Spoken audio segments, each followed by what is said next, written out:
Hi there. I wanted to let you know that what you're about to listen to is part two of my conversation with our guest. And I really encourage you to listen to part one in addition to. It can be in a different order, but make sure that you get the whole conversation. The conversation was so rich that we needed to split it up into two episodes. So take a listen, make sure you catch the first part, and enjoy. Thank you. Thank you for that. Before I get into having you talk about the framework that you introduce in your book, I want to say thank you. I've said this to you personally, but I'm going to say it here on the podcast for so many of your extremely needed and timely on point LinkedIn posts when social justice issues, and especially crisis situations, have occurred. You've really shown up to help guide people through how to language some of these issues. Two stood out for me. One is when the Ukraine war broke out, and then also January 6th. Can you talk about what you said about January 6th? What were you seeing out there of how it was being framed, of what was happening there? And you make a significant point that everyone, I really hope you take away from this conversation, is this idea of watching out for softening language and the harm that can be caused from softening language, especially from us as communicators, and how we coach our leaders if they're going to make a statement externally or even internally. So if you can kind of remind folks of what did you say around January 6th? What were you responding to? And what was your point around softening language?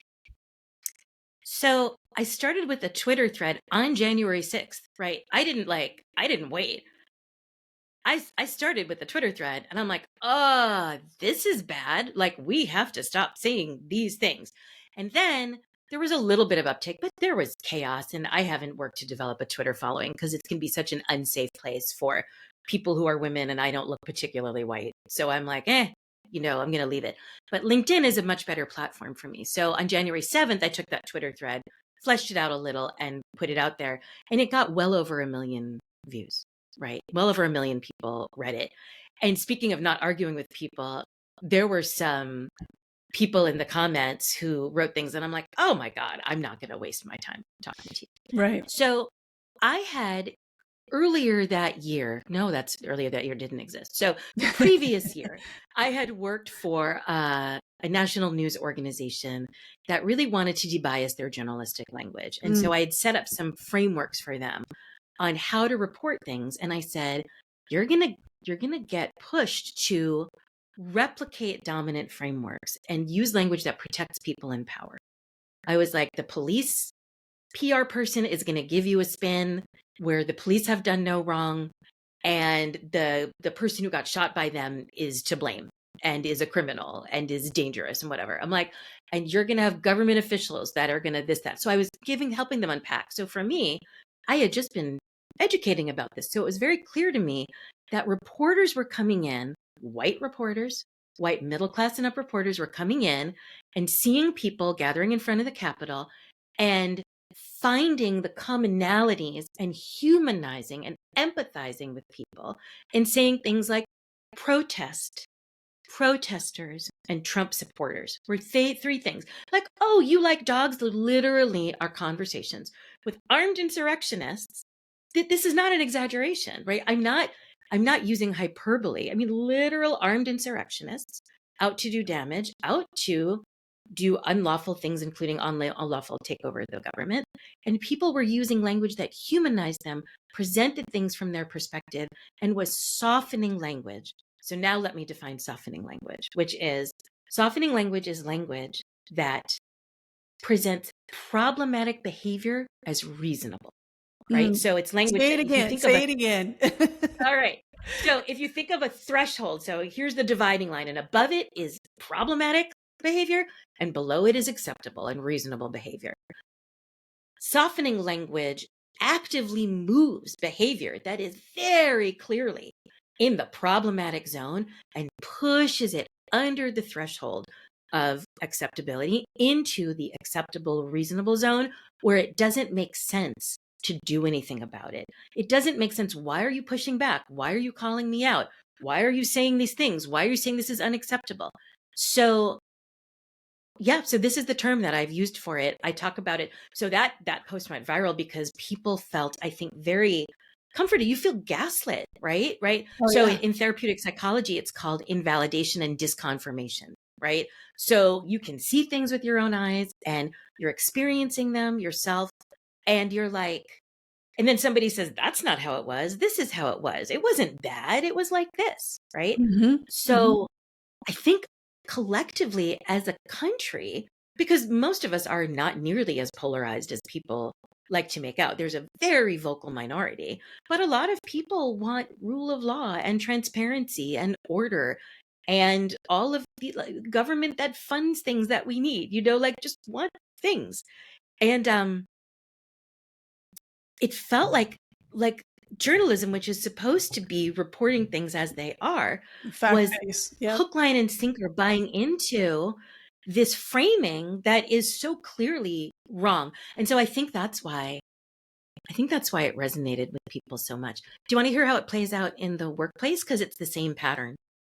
Absolutely. And before you get into that, I'll say that I've run into issues with people saying, well, my leader doesn't want to say the murder of George Floyd. They want to say the death or that he died. And so it was a similar kind of reality check where there was this kind of,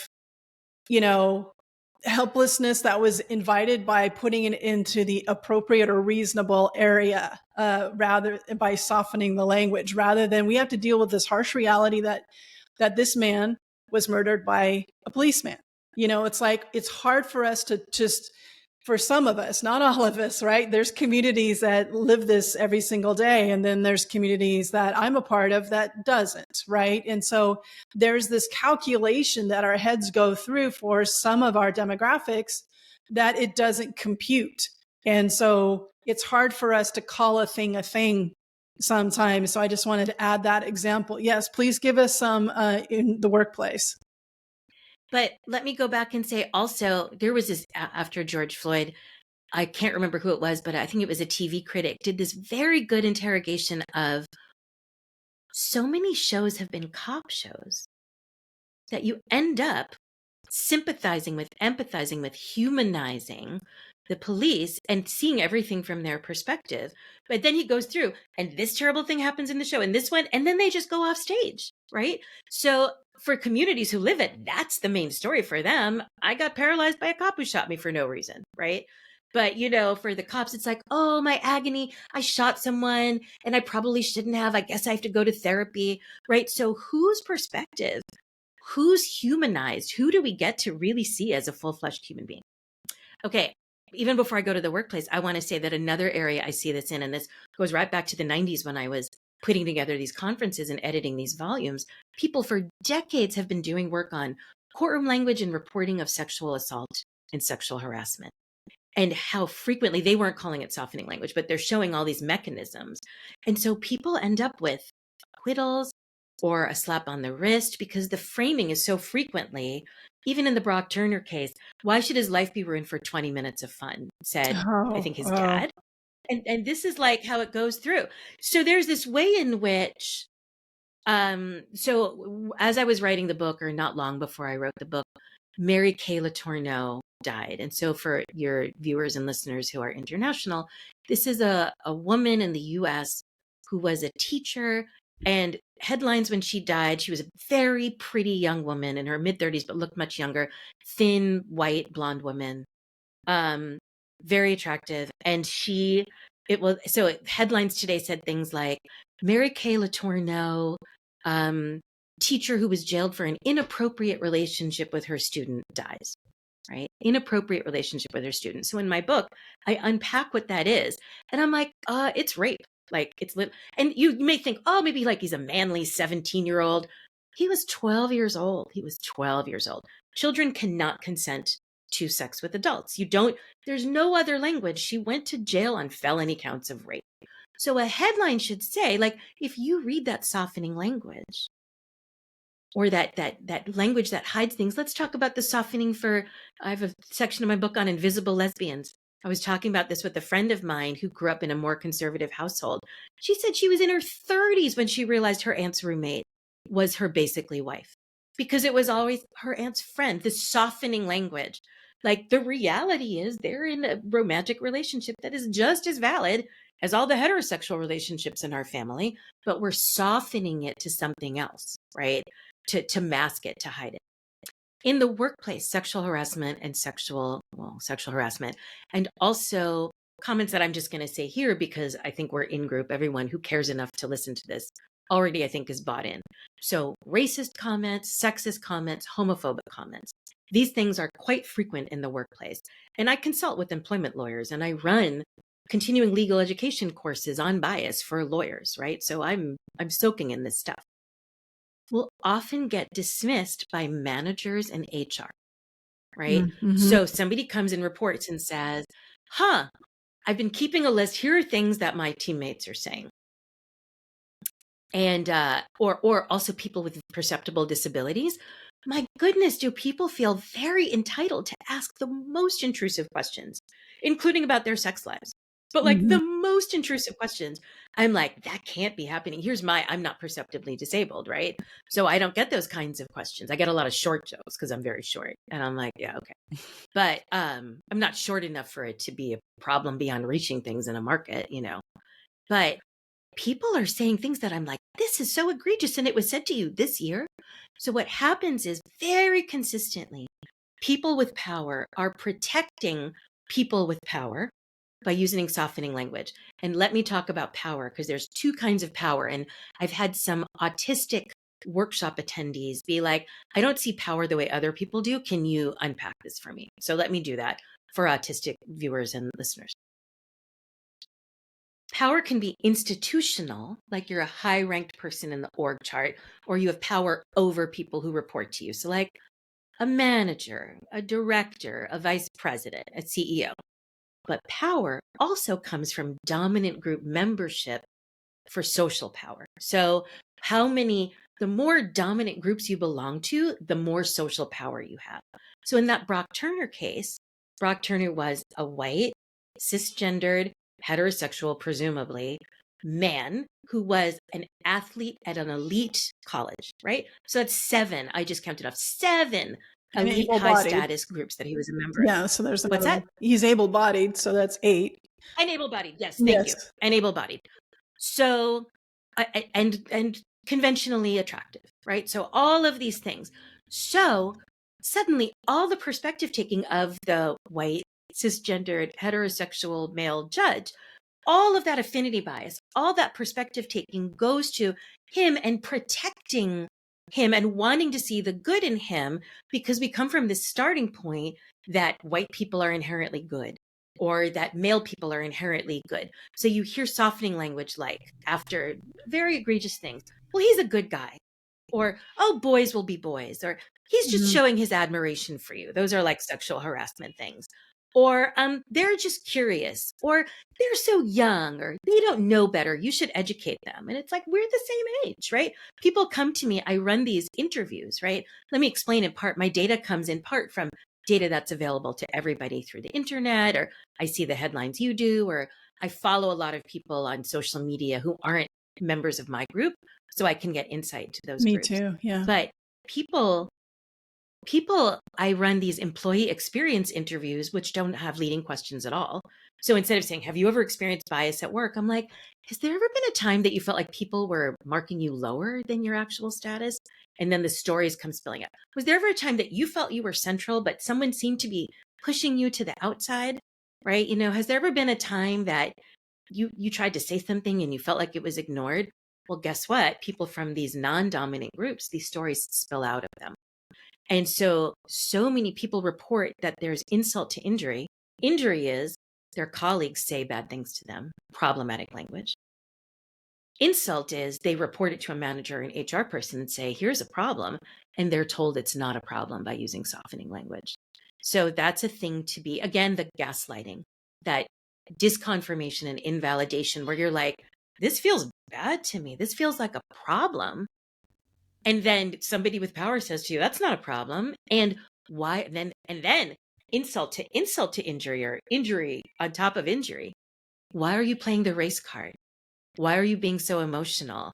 Oh, women are so hysterical. You're always playing the gender card. This is just how it is in a workplace. You need to toughen up. Why are you always the victim? Right? So it's this. So I had to come up with softening language and inflating language, which we don't really have time to talk about what's the bias that happens when we talk about bias, right? It's like a layer upon layer. It's one thing when the bias happens, and then people try to say, oh, this bias thing is happening, we should talk about it. And then they're shut down by being told that they're the problem and that what they're saying is a problem isn't actually a problem. It's this 1-2 punch of softening language and inflating language. No, you're the problem. And so guess what? People leave.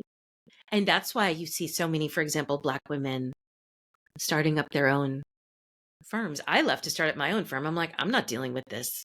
I love Insert to start up expletive my own here. firm. Yep. Yeah. Yep. The when I worked at GoDaddy, that was research that we had done of who is starting up new businesses, and it's educated, overeducated almost. It's such additional degrees of education.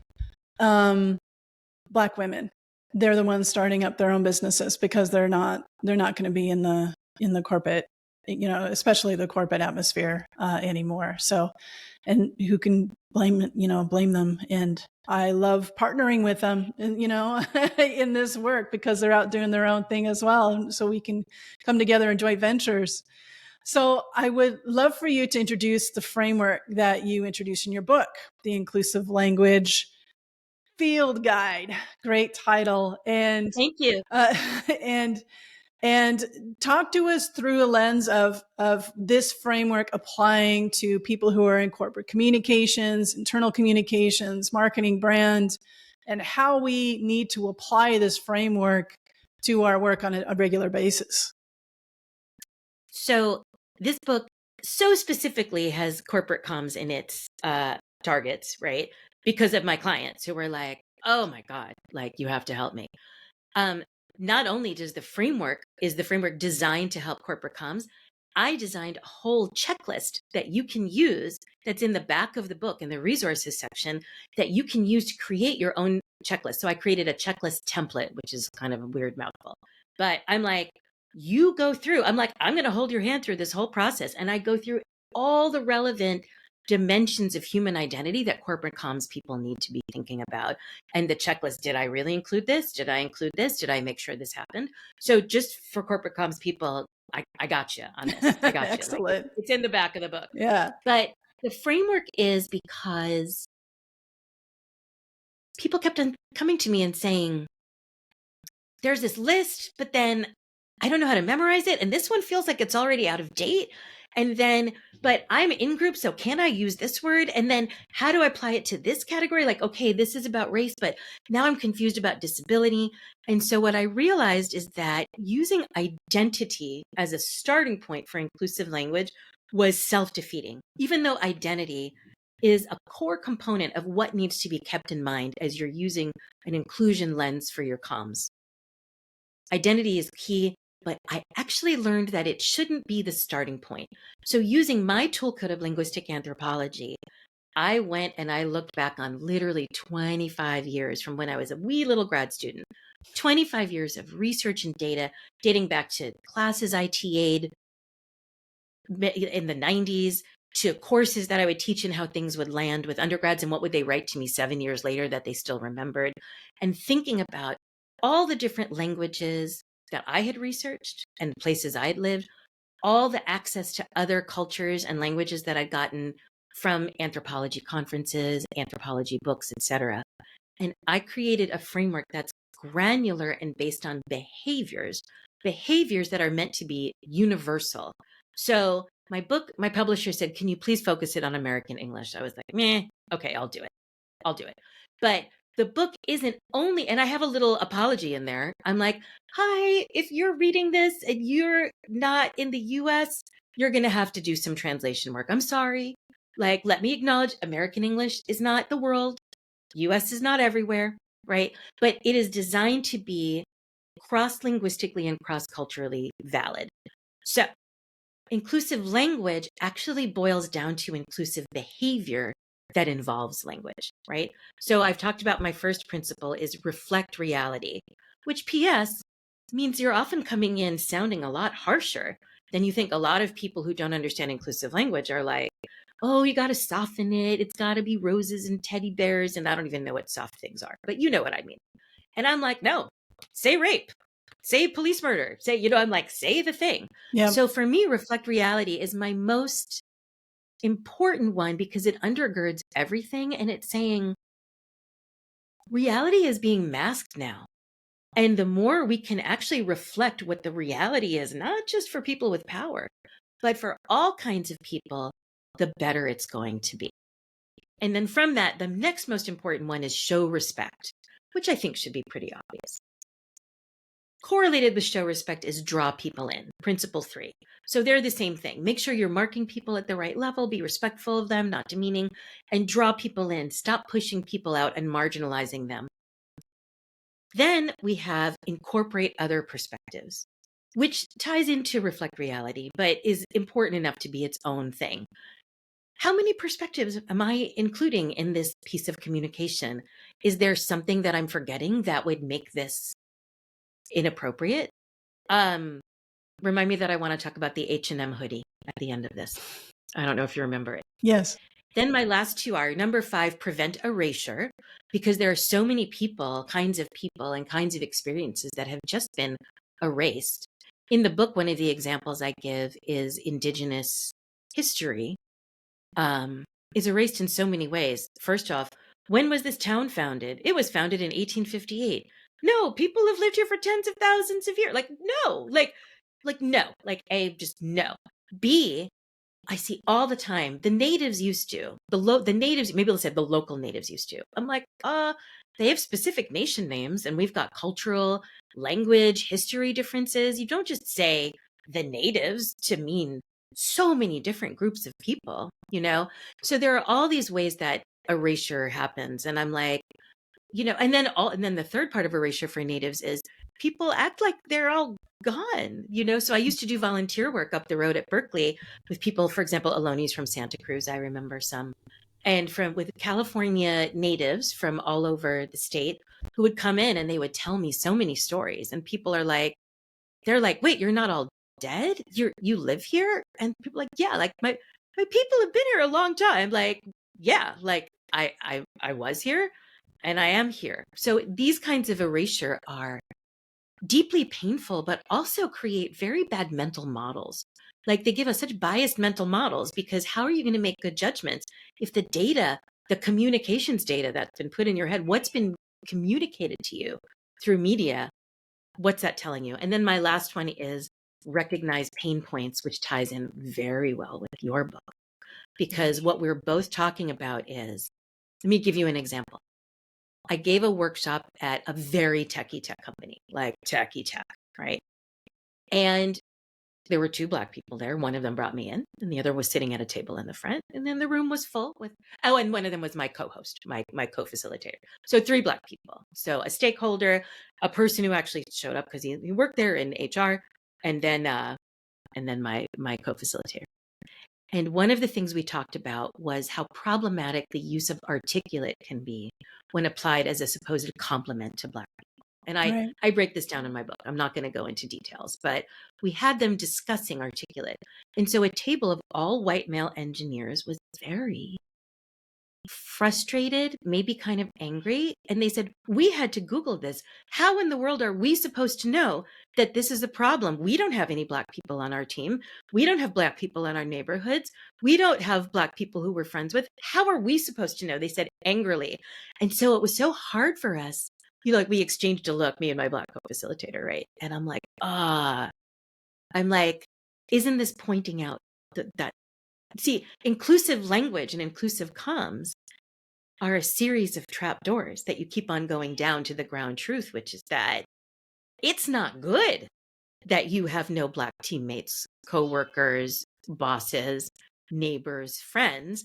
And so even though you don't, isn't it your responsibility to know about this stuff? Is the fact that your life is a product of systemic racism and ways that people have been denied opportunities at so many points of their life. Is that a reason for you to just sit there comfortably? So I think of it, I don't love that movie, but I think he's a little heavy-handed, that nice Korean director who did Snowpiercer. But Snowpiercer is a train-based version of that, where different railroad cars have people with different levels of comfort, effort, good treatment, negative treatment experiences. And there are a bunch of people who are living a very comfortable, luxurious, happy life because they are being served by people who are in utmost misery. Right. And so again, it's heavy-handed, but it's also a very reasonable allegory. Mm-hmm. All right. So I'm going to remind you about the H&M hoodie example, and Oh, thank you. then I'm going to give you our last couple of questions to round up. This has been an incredible conversation, and hopefully it really guides people into giving them confidence to say, whenever they have the pushback, or it gives them more of a depth of an understanding and a scientific base for the purpose for inclusive language. And so I'm so grateful for your time and expertise and this book that you're giving. So tell us about the H&M hoodie, and then I'll follow up with a couple closing questions. So H&M pre-pandemic, way pre-pandemic, 8 years ago-ish, put out a hoodie for children that said, "Cutest monkey in the jungle." Mm-hmm. And then they pictured a young Black boy wearing it. I remember that. And so this is incorporate other perspectives and recognize pain points so I looked at that. When I look at that and other marketing fails that bring down the wrath of the internet, I'm like, buy my book, that you could avoid this. I mean, I didn't have a book at the time. I don't think that nobody knew that this was a problem. And P.S., this was in Sweden where there's not that many Black people. So I'm kind of like, I think someone may have been a bad faith actor in that. But part of inclusive language and part of the stuff that you're talking about in your book as well is having the safety and these guidelines and this framework to have a discussion. There's no way people didn't know that that was a problem. But I'm sure, because fashion can be so hierarchical and so racist based on stories friends of mine who work for luxury brands have told me. I'm sure that there were people in that room who were like, this should not happen, but they didn't feel safe enough to talk about it. And there wasn't a pre-established framework. Let's make sure we're doing these things. That they had a checklist, that would never have happened. So that's the H&M hoodie. When you don't follow principles of inclusive language, your brand can take a hit. Your stock prices can go down. You can lose clients. You can get, I know they say all press is good press, but not all press is good press. I think there was a rapper who was going to do a collaboration with them and he dropped out, right? So like, that's just a few words, but it was done badly and it violated several principles of inclusive language. And they really paid a price for a time. I'm sure H&M is doing fine now. And you and I have talked about this, that there is such a complementary package between your book that's coming out and what our book is about, The Conscious Communicator, the fine art of not saying stupid shit. And so, if you're in communications, marketing, brand, content creation, these are the two books that you bring together as part of your package. If you're listening to this pre-October 3rd, 2023, Suzanne's book is available for pre-order. If you're listening to this post October 3rd, 2023, then you can get it anywhere you buy your books. Support your local independent bookstores as well. So, Suzanne, I've got this question that I like to ask everybody, and I'm super curious of what your response is going to be. What does it sound like to communicate like you give a damn? I mean, from this perspective, it really is the whole purpose of my book is follow the principles of inclusive language. And so the secret behind following the principles of inclusive language, which I just laid out, there's only 6 of them. I think they're very logical. I think they're very intuitive. They're very straightforward. I've run them by people. They're like, yeah, sure, no problem. The secret behind it is that you got to put in some effort. Right? So your book and my book work together because they lay out specifically what effort is required for people to do. Like sometimes people get called out and they hear, do the work. And then they're like, but what? I don't, I don't know what to do. Like a lot of people, and like, is it the internet's job to educate everybody? No. I'm like, okay, it'll be my job. You were like, okay, it'll be our job, right? We'll educate you.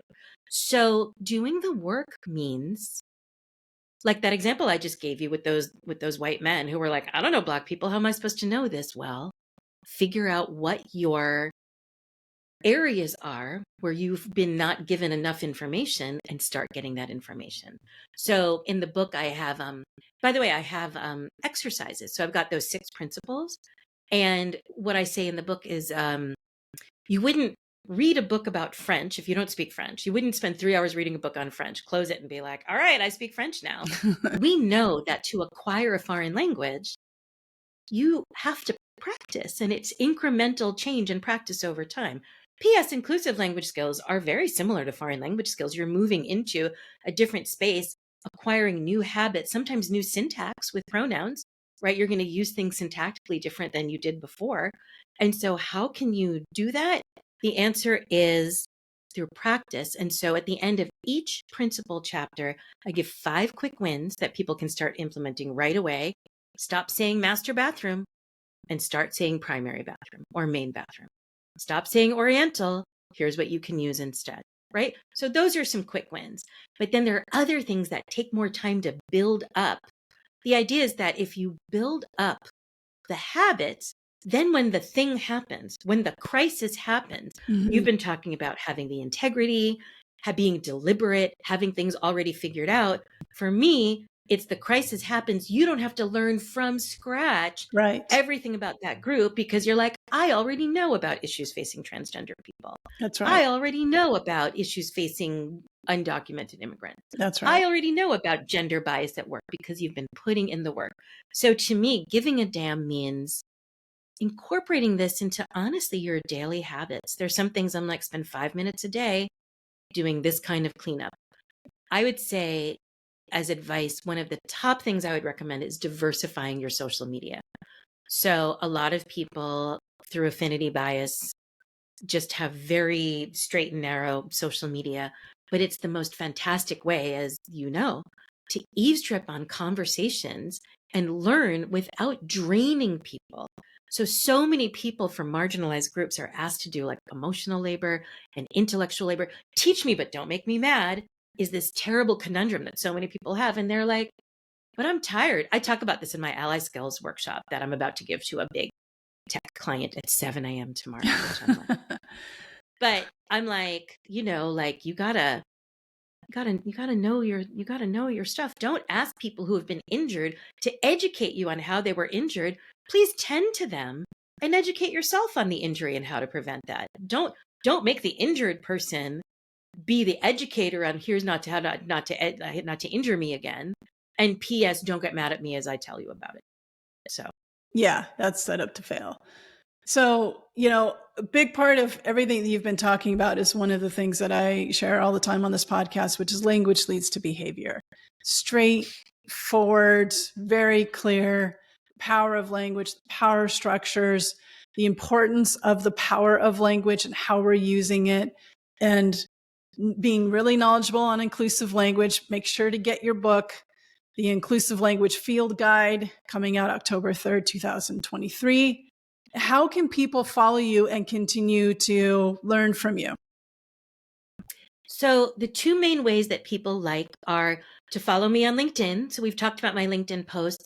I have posts that go viral about every 2 months because what I do is when I see people talking about a thing, oh, ChatGPT is causing these problems, or oh, Kristen Bell's dinner party was kind of white, or why was this one Black player reamed for making the same gesture that the white player made, Yeah, I but remember why are that, we yeah. only?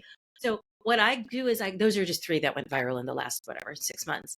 I take topical things and I apply these frameworks that I've worked out to them so they become very clear. And I think people can see the patterns in a way so they feel more grounded and calm down. So follow me on LinkedIn is the number 1. And then number 2 is sign up for my newsletter, which comes out twice a month. Once a month, I give away a free article that analyzes something topical. So the most recent one was about cisgender. Why does cis sound and feel weird as a prefix? But why should we use it anyway? And I went through the linguistic reasons why and compared it to an acoustic guitar and an analog watch. And then people are like, oh, Oh, okay. And they're like, oh, then that makes sense. Like acoustic guitar sounded weird when we started it, and now it's perfectly reasonable. And then once a month, I send out an advice column where readers email me questions that get anonymized. And they're like, I got a question. I'm like, I'll answer it for free. So you get free tips and advice. You can go to my website, which is SuzanneWertheim.com. And there is a sign up right there. Don't sell information. We have a very long privacy policy. Literally all we do is email out twice a month. Yeah, you're pretty safe whenever you share your email with anyone in diversity, equity, and inclusion. We're going to be very protective of your privacy for sure. And we'll put all of this in the show notes as well to make sure that people have access to your information and everything that you just shared. What a pleasure. What an honor to have you. I mean, you are like the perfect guest for Communicate Like You Give a Damn. Thank you for the generosity that you share on a regular basis through your newsletters and your Q&A sessions, and now this book. Congratulations on the book. And I can't wait. Since I've got a sneak peek of it, I can tell you, as communicators and content creators, you got to have this book. Get it with the Conscious Communicator, and you've got all the package that you need to apply to be the inclusive communicator that you see yourself to be. You have everything that you need, and you have a couple of people right here that have your backs. All right. Thank you so much for being with us. Been my pleasure, genuinely. So what popped out to you from the conversation? The more conscious communicators in the world, the better the world. So go to communicatelikeyougiveadamnpodcast.com and set up a one-on-one strategy session. And until next time, let's keep taking care of each other.